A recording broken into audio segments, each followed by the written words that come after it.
Hey everyone, Renee Tompkins with the Results Group at Summon Realtors, here today to talk to you about what happens when the appraisal comes in below what the buyer agreed to pay for on your house. So let's just paint a quick scenario here.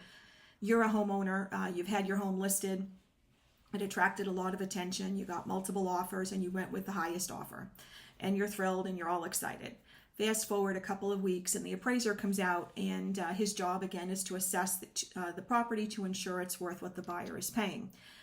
You later find out that the property did not appraise for what the buyer paid. So here's an example. You had your home listed at $500. The buyer agreed to pay $550 because he was competing. You went with that offer and the appraisal came in at $500. So there's a $50,000 deficit because the lender is only going to finance what the value of the home is, which is $500.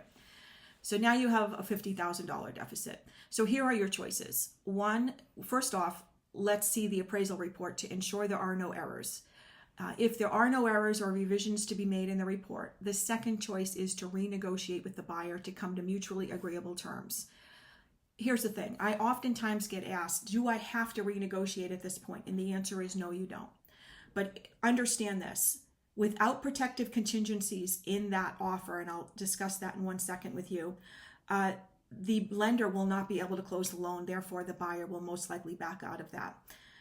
So what are the protective contingencies? And this is something that I do anytime that I list a home and I'm receiving offers that are over asking. I will always go back, let the seller know I'm going back to make sure that this protective contingency is noted, which says if the property appraises below what the buyer is offering to pay, the buyer will make up the difference. So this is an appraisal gap language. And with that, you are now protected in the event that the property doesn't appraise. I use this when I sold my own home, and I always do it with my sellers.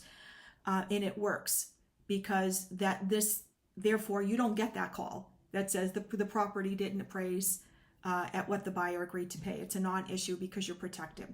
So if you're a seller or thinking of selling in the Louisville area, send me a message. I'd love to talk to you about you and your goals and how I can help you achieve them. Thanks as always for watching and have a great day.